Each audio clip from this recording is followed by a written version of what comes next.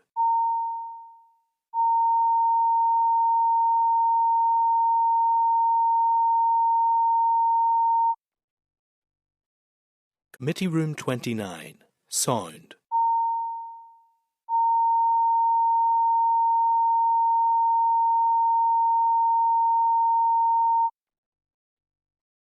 Committee Room 29, sound.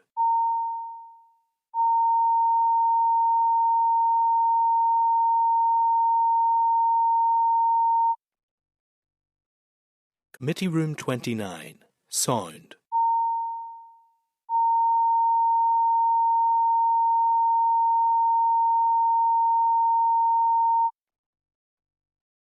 Committee Room 29, sound.